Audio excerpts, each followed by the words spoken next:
C'est ici, dans le sud de la Norvège, que se trouve le plus grand parc industriel terrestre du pays.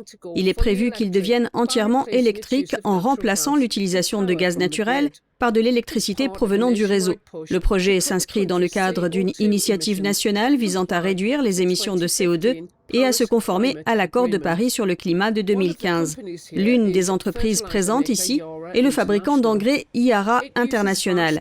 Il utilise de grandes quantités de gaz naturel pour fabriquer l'hydrogène dont il a besoin pour produire de l'ammoniac. La combustion du gaz naturel émet notamment du dioxyde de carbone.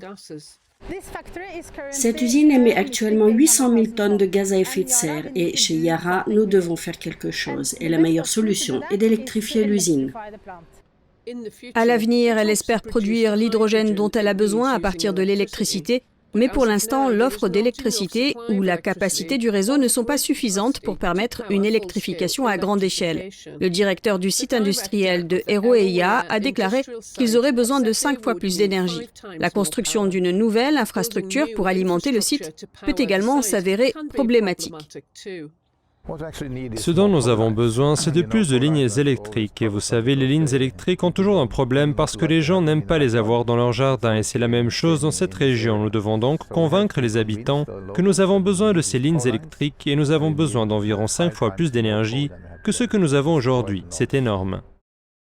La Norvège était jusqu'à présent un pays exportateur net d'électricité. Elle a produit un record de 154 TWh d'électricité en 2020, dont environ 90% proviennent de l'énergie hydraulique des réservoirs endigués et des cours d'eau, et le reste de parcs éoliens. Mais selon l'opérateur national du réseau électrique du pays, cette situation peut changer en raison en partie de ces projets d'électrification des grands sites polluants. Les électeurs norvégiens s'inquiètent de la hausse des factures d'électricité.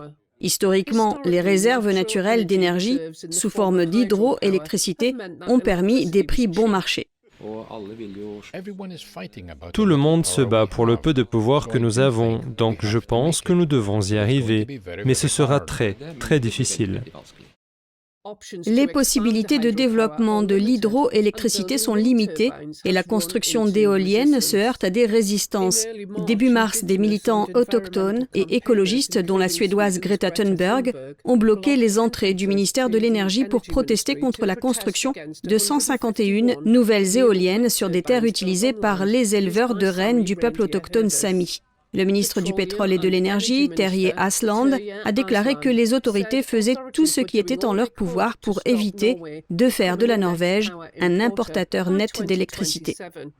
Le gouvernement est passé à la vitesse supérieure pour développer les énergies renouvelables en Norvège. C'est important pour le gouvernement. Nous sommes très actifs dans le domaine de l'énergie éolienne en mer.